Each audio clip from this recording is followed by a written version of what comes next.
अस्सलाम वालेकुम, आप देख रहे हैं चुनाव में हूँ अली सरवर। भारत में इंसानियत की तजलील उरूज पर है।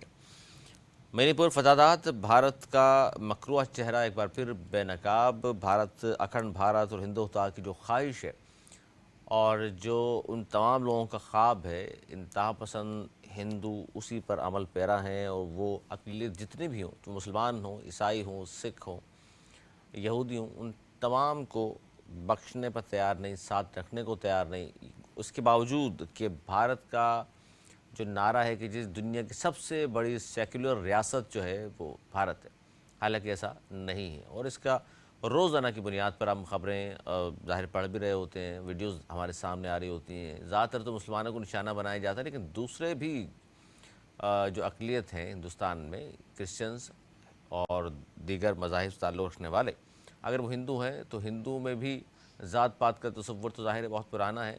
और लेकिन उसके बावजूद क्रिश्चियंस को जो निशाना बनाया जा रहा है, मैं ख़ास तौर पर बात कर रहा हूँ मणिपुर की। मणिपुर में ख़वातीन को बरहना करके परेड कराई गई 2-3 किलोमीटर सड़क के ऊपर, और फिर वो वीडियो वायरल की गई हैं।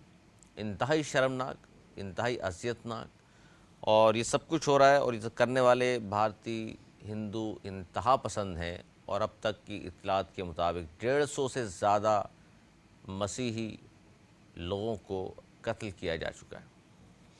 इसी पर हम बात करेंगे कि एक तरफ तो 1 अरब 40 करोड़ आबादी, सबसे बड़ी सेक्युलर रियासत के दावेदार, और उसके वज़ीर आज़म, सबसे पहले तो वज़ीर आज़म ही मैच नहीं करते, क्योंकि जो वज़ीर आज़म है नरेंद्र मोदी, गुजरात के जब वज़ीर आला थे तो उस वक्त इनको ख़िताब मिला था मुसलमानों को मारने की बिना पर, कत्ल करने की बिना पर, शहीद करने की बिना पर।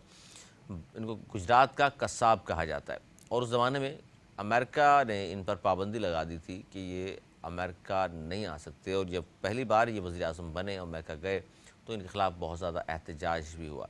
और अब भी जो दौरा किया है इन्होंने, उस पर भी बहुत सारे इंसानी हुकूक़ की तंजीमें हैं जो अमेरिका में उन्होंने एहतजाज किया था। लेकिन इस तरह के वाक़यात हिंदुस्तान में आए दिन होते हैं, इस तरह के फसादात आए दिन होते हैं। मणिपुर में भी जो कुछ हो रहा है वो 2-2.5 माह हो चुके हैं इन तमाम वाक़यात को जो मुसलसल जारी हैं। अच्छा, हिंदुस्तान में एक और बड़ी अहम चीज़ कि वहाँ का जो मीडिया है, जो मेन स्ट्रीम चैनल्स हैं, वो इसको बहुत कम कवरेज दे रहे हैं। हालांकि 150 से ज़्यादा मसीही लोगों को कत्ल किया जा चुका, और चूँकि वो ज़ाहिर एक ख़ास नज़रिए के तहत चलते हैं, वो ज़ेर तसल्लुत भी हैं वो ज़ाहिर, और इंतहा पसंदी वहाँ भी है बहुत ज़्यादा, जो चैनल से वाबस्ता हैं ख़ास। लेकिन अब चूँकि सोशल मीडिया ज़ाहिर आज़ाद है, तो सोशल मीडिया पर इस तरह ख़बरें आती रही हैं और आ रही हैं, इस तरह की वीडियोज़ आ रही हैं जो वायरल हुई हैं ट्विटर वगैरह पर, तो फिर लोगों ने इस पर बात शुरू की है। सबसे बड़ा सवाल तो ये है, अक़वाम मुत्तहिदा, ख़ास तौर पर अक़वाम मुत्तहिदा बना इसलिए था कि जनाब कुछ तरह के वाक़यात ना हों, जंगें ना हों। लेकिन हम देख रहे हैं कि बंगाल में देख लीजिए, अलीयदगी पसंद की तहरीकें चल रही हैं हिंदुस्तान में, तमिलनाडु में चल रही हैं, बहुत सारे रियासतें मैं गिनवा सकता हूँ हिंदुस्तान की जहाँ अलीयदगी पसंद, 60 से ज़्यादा अलीयदगी पसंद तहरीकें वहाँ मौजूद हैं जो आज़ादी चाह रहे हैं। और ये आहिस्ता आहिस्ता भारत जो है वो अपने अंजाम को पहुँचता जा रहा है, और कम ही अरसे में लगता ये है। इंतखाब सूरी हमारे साथ मौजूद हैं, समाजी कारकुन हैं, उनसे हम पूछेंगे। इंतखाब सूरी साहब, बहुत शुक्रिया। क्या कहेंगे, भारत में इंसानियत की तजलील उरूज पर है, और 1 अरब 40 करोड़ आबादी वाला ये मुल्क, जो दुनिया का कहा जाता है जी सबसे बड़ी रियासत, सेकुलर रियासत अपने आप को कहता है, लेकिन मणिपुर में जो कुछ हो रहा है वो आपके सामने। जी हाँ, जी हाँ। देखिए, इस वक्त इंतहाई अफसोस की बात है, खासतौर पे जब से मोदी साहब बरसरे इक़्तिदार आए हैं, इन्होंने जो तासुब की हवा फैलाई है, जो मुसलमान ही नहीं कई कौमियतों से इन्होंने लड़वाया है, और इसकी वजह से इंडिया की एक बदनामी हुई है। क्या कश्मीर, क्या अक़लियतें, क्या मुसलमान, हर एक को एक तरफ इन्होंने करके रख दिया। ये हैरत की बात है, एक औरतों को नंगा बरहना करना, उनको जमीन पे और घसीटना, उनको खुलेआम रेप, मतलब एक इंसान सोच के मतलब पागल हो जाए अगर देखा जाए तो। इतना कर्दनाक ये वाकया है कि देखने को दिल नहीं चाहता, सुनने को दिल नहीं चाहता। ये मोदी के मुंह पे तमाचा है। और इस वक्त इंडिया के लिए जो हरकत इनके, इसमें अगर अहम रोल इस वक्त खुद मोदी साहब का है, उन्होंने इस पे भरपूर एक्शन नहीं लिया, इसमें कोई अच्छी मिसाल कायम नहीं की तो इंशाअल्लाह ताला अल्लाह ताला का इस पे कहर नाज़िल होगा और इंडिया में इसके खिलाफ खुद लोग खड़े होंगे। और इस वक्त अगले इलेक्शन में मुझे लगता ये है कि मोदी को शिकस्त होगी, इसलिए कि मोदी की जो हरकतें हैं उसने इंडिया ही में नहीं पूरी दुनिया में बदनाम किया और इंडिया में इसके खिलाफ बड़ी, अभी देखें खालिस्तान के हवाले से देख लें, सिखों ने जो तहरीकें बर्पा की हुई हैं, बस ये एक जो वाकया, एक अलमनाक वाकया, अफसोसनाक वाकया है। और कश्मीर में भी ये जो उसने हरकतें की हैं, पूरे कश्मीर को जिस तरह इसने अपनी बदमाशी के जरिए, जोर के जरिए और अपना एक अपना राइट किया कानून नाफिज किया है, ये तो मतलब मुझे हैरत होती है कि यूएनए क्यों नहीं, अक़वाम मुत्तहिदा कैसे खामोश है। ये दोहरा मेयार तो मुझे अच्छा, इस पर बिल्कुल जो कुव्वतें हैं उनके अंदर दोहरा मेयार क्यों है, ये मुसलमानों के खिलाफ तो जल्दी खड़े रहते हैं। अच्छा, इस पे मैं ये जो बात करना चाह रहा हूँ, इंतखाब सूरी साहब बिल्कुल सही फरमा रहे हैं आप भी। देखिए, अब बहुत सारे लोग कहते हैं जी मज़हब का मामला बीच में नहीं होना चाहिए, लेकिन दुनिया का कोई भी मज़हब हो इन चीज़ों की इजाज़त नहीं देता। जिस तरह ख़वातीन की तस्लील की जा रही है, बरहना किया जा रहा है, जिनसी ज़्यादती का निशाना बनाया जा रहा है, ये सिर्फ ये अखंड भारत का जो ख्वाब है, हिंदुत्व की जो कोशिश है इनकी, ज़ाहिर इंतहा पसंद हिंदू वही कर रहे हैं। हालांकि 800 साल मुसलमानों ने हुकूमत की हिंदुस्तान पर, अगर चाहते हिंदुओं को ख़त्म करना तो क्या मुश्किल था, लेकिन नहीं किया। और आज साबित हो रहा है कि जी ये दो कौमी नज़रिया जो था बिल्कुल दुरुस्त था। कुछ लोग बात तो ज़रूर करते हैं, लेकिन जब इस तरह के वाक़यात सामने आते हैं तो फिर सोचना चाहिए उनको। जी हाँ, जी हाँ, जी हाँ, मुझे आवाज़ था पूरी तरह सही से आ नहीं रही। मैं ट्रैफिक में हूँ, कहीं रास्ते में नमाज पढ़ा तो बाहर निकला हूँ, लेकिन मैं इतना जरूर कहूँगा, मुतालबा करूँगा अक़वाम मुत्तहिदा से और आला वो जो मतलब ये कि बड़ी ताकतें हैं कि खुदारा इसका नोटिस लें और ये कोई मामूली वाक़ियत नहीं है। अच्छा, ह्यूमन राइट्स के इदारे कहाँ हैं इंतखाब सूरी साहब? जी जी जी, मैं वही कह रहा हूँ, ह्यूमन राइट्स और बड़े बड़े चैंपियन है, उनका इन चीजों पे कोई नहीं है। डॉक्टर आफिया के साथ कुछ हो जाए, कश्मीर में कुछ हो जाए, ठीक है ना, मुस्लिम कंट्रीज में कुछ हो जाए, फलस्तीन है, फलस्तीन है, रोहिंग्या के मुसलमान है, बिल्कुल। तो यहाँ पे तो भाई तुम इंडिया में तो देखो इस वक्त कौन लोग हैं, चलो भाई इंसानियत के नाते कर लो। इंसानियत मर गई क्या? ये इंसानियत क्या किसी मफादात की शिकार है? ये इंसानियत क्या दौलत की शिकार है? अच्छा, इसमें इंतखाब सूरी साहब, चूँकि ये मणिपुर रियासत है इनकी और हिंदुस्तान के शुमाल में ये रियासत है जहाँ 53% जो है हिंदू और 16% कहा जाता है क्रिश्चियंस हैं। 150 से ज़्यादा क्रिश्चियंस को कत्ल भी किया गया है। ये तो वीडियोस जो वायरल हुई हैं रैप की या बरहना परेड जो करा रहे हैं, बीबीसी ने भी इस पर और ये बढ़ेंगी, 150 से ज्यादा अभी खदशात है बढ़ने के, जो नफरतें फैल रही हैं, जिस तरह के मतलब इन्होंने रोल अदा किया है स्टेट ने, ये अभी खतरा है, ये आग फैलेगी। अच्छा, मैं इसलिए पूछना चाह रहा हूँ आपसे, बिल्कुल दुरुस्त है कि 150 से 200 तक कहा जा रहा है अब तक के इतलात के मुताबिक ईसाई लोगों को कत्ल किया गया। पाकिस्तान में खुदा न खास्ता कोई एक वाकया छोटा सा भी हो जाता है तो पूरी दुनिया की ईसाई मशीनरी हरकत में आ जाती है। हिंदुस्तान में जो कुछ हो रहा नजर नहीं आ रहा। हाँ बिल्कुल बिल्कुल, मतलब वही वाली बात है ना, जो इनके मफादात के लिए जो चल रही है, जो स्टेट्स काम कर रही है दुनिया में, बड़े ताकतों के मफादात के लिए काम कर रही है, उनके लिए इनकी जुबानें बंद है। पाकिस्तान या इस तरह के किसी कंट्री में कोई वाकया होता है, कितने उसका इशू बनाया जाता है, कितना बदनाम किया जाता है। एक छोटे के बच्चे का वाकया हो, बड़े का वाकया हो, कोई और कत्ल गलत कुछ हो जाए, कोई वाकया हो जाए, तो वो भी नेगेटिव पूरा इंडिया का मीडिया जो है ना और दुनिया का मीडिया उस पर लगा जाता है कि पाकिस्तान का एक गलत और नेगेटिव नक्शा पेश कर रहा होता है। यहाँ पर जो है ना वो कोई पता नहीं चल रहा।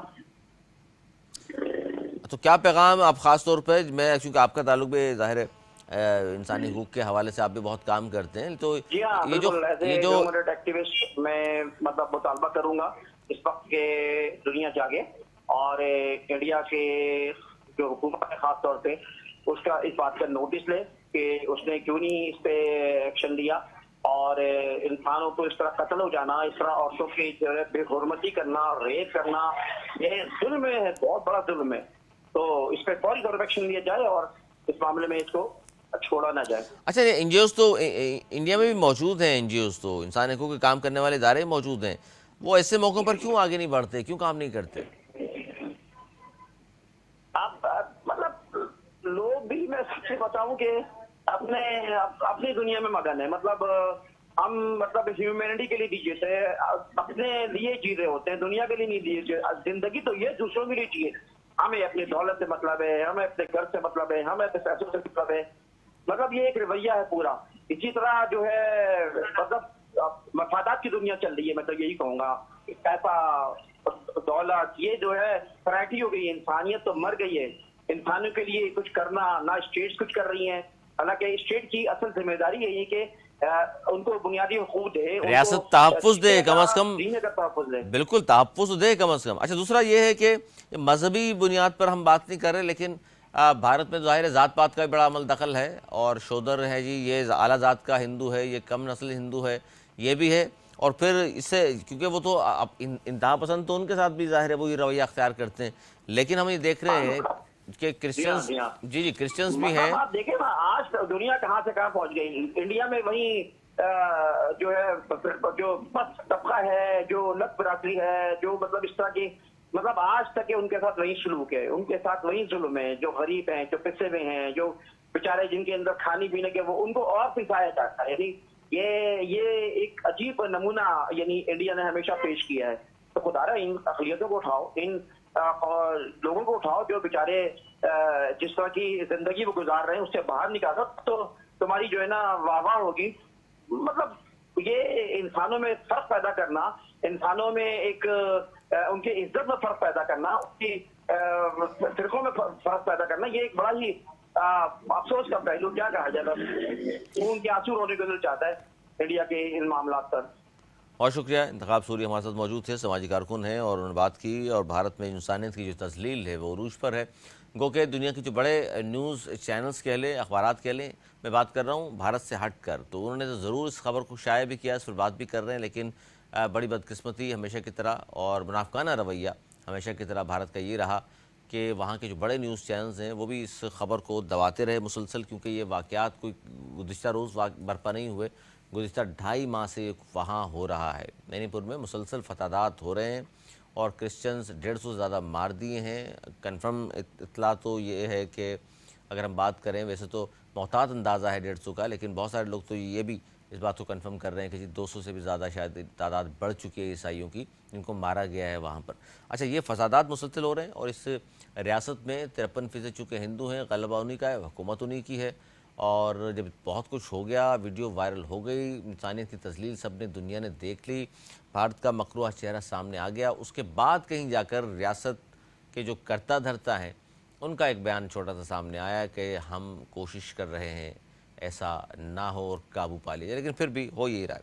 और ख़बर आई कि जी चूँकि जिन्होंने वो सैकड़ों नौजवान नज़र आ रहे हैं हिंदू इंतहा पसंद, जो लड़कियों को घुमा रहे हैं गलियों में बरहना करके, वीडियोस बना रहे हैं, और वही वीडियोस फिर उन्होंने वायरल की हैं, उनको पकड़ा जाना चाहिए था। सबके वाज़े चेहरे नज़र आ रहे हैं, उसके बावजूद भी दिखाने के लिए, खानापुरी के लिए पहले एक नौजवान को गिरफ़्तार किया गया, फिर खबर आई कि शायद 2 या 3 नौजवानों को गिरफ़्तार कर लिया है, जबकि वहाँ सैकड़ों जो नौजवान हैं, वीडियो में बहुत सारे नौजवान नज़र आ रहे हैं और साफ उनका क्लियर चेहरे नज़र आ रहे हैं। लेकिन हुआ क्या, जब वीडियोज़ ये वायरल हो गई तो उसके बाद इक़दाम करने के बजाय, इनको पकड़ा जाने के बजाय, वहाँ पर इंटरनेट की सर्विस बंद कर दी। जिस तरह मकबूल जम्मू कश्मीर में ये मुसलसल हम देख रहे हैं 70-75 साल से 1 लाख से ज़्यादा कश्मीरी नौजवानों को शहीद किया जा चुका है। नहते कश्मीरियों में मज़ालिम की जो इंतहा की हुई है, वहाँ भी यही करते हैं कि घर घर तलाशी के नाम पर जब नौजवानों को गिरफ़्तार और मारा जाता है, ख़वातीन का रेप किया जाता है, तो नेट सर्विस सबसे पहले वहाँ बंद की जाती है। मणिपुर में भी यही हो रहा है, और 1 अरब 40 करोड़ आबादी का मुल्क इंडिया, जो सबसे बड़ा अपने आप को जमहूरियत का चैम्पियन, सेक्युलर रियासत करार देता है, लेकिन कोई भी सेक्युलर रियासत वाले काम वहाँ मौजूद नहीं है। और इंतहा पसंदों ने बिल्कुल क़यामत बर्पा की हुई है, और इस तरह के मज़ालिम करते हैं कि इंसानियत भी शर्मा जाए। और ख़वातीन के हवाले से मैंने कहा कि सिर्फ ये नहीं कि इस्लाम ने सिर्फ तहफ़्फ़ुज़ दिया है, इस्लाम तो ज़ाहिर सबसे आला मज़हब है, और इस्लाम ने जितने हकूक़ दिए हैं ख़वातीन को, इतने तो ज़ाहिर किसी मज़हब ने नहीं दिए, लेकिन तमाम मज़ाहिब में ख़वातीन के हवाले से कम इतनी चीज़ें जो बयान की जाती हैं, और इतना तहफ़्फ़ुज़ तो वहाँ भी है कि किसी खातून के साथ इस तरह की तस्लील ना हो। लेकिन मुसलसल हिंदुस्तान में हो रहा है, बोलने का कोई तैयार नहीं, मीडिया उनका खामोश, सांप सूंघ गया। गुजरात का कसाब वज़ीर-ए-आज़म बना हुआ है, उनको तो फुर्सत नहीं सिवाय इसके कि जनाब वोट हासिल करने के लिए पाकिस्तान के हवाले से 1 आध 2 बयान दाग दें वो, और उसके बाद फिर वो अपने करप्शन के गढ़े में जो है मुसलसल गिरते चले जा रहे हैं। और हिंदुस्तान में जहाँ इंतहा पसंद हिंदू मुसलसल अक़लियत को निशाना बना रहे हैं, वहाँ हम देख रहे हैं कि हिंदुस्तान की बहुत सारी रियासतें हैं जहाँ अलहदगी की तहरीक शुरू हो चुकी और मुसलसल वो हुकूमत के ख़िलाफ़ जो है वो मुसल्लह जद्दोजहद कर रहे हैं। 60 से ज़्यादा तहरीकें मौजूद हैं, तमिलनाडु की हो, बंगाल की हो, मैं बहुत सारी चीज़ें बता सकता हूँ आपको, लेकिन मौजू वो नहीं है। मणिपुर में ख़वातीन के साथ जो कुछ हुआ, बरहना करके जो परेड कराई गई और इंतहा पसंदों ने जिस तरह 150-200 से ज़ायद मसीह लोगों को कत्ल कर दिया, ये हम सबके सामने है। और दुनिया ये देख रही है कि जनाब मुख्तलिफ़ NGOs जो वावेला करती हैं छोटी छोटी बातों पर, अब पाकिस्तान में कुछ हो जाए तो ये क्यों खामोशी छाई हुई है। हिंदुस्तान में भी NGOs मौजूद हैं, दुनिया भर में NGOs मौजूद हैं, पूरा यूरोप है NGOs से भरा हुआ है। इस तरह अक़वाम मुत्तहिदा की तरफ लोग देख रहे हैं, वहाँ से कोई आवाज़ नहीं उठ रही और ऐसा सिलसिला कब तक रहेगा। लेकिन इससे ये लग रहा है कि हिंदुस्तान आहिस्ता आहिस्ता अपने अंजाम को पहुँचने वाला है। वो वक्त दूर नहीं है कि हिंदुस्तान टुकड़े टुकड़े भी होगा और अपने अंजाम को पहुँचेगा। आज तक के लिए इतना ही। अगले प्रोग्राम तक के लिए मुझे मेरी टीम को दी इजाज़त। मरने के बाद।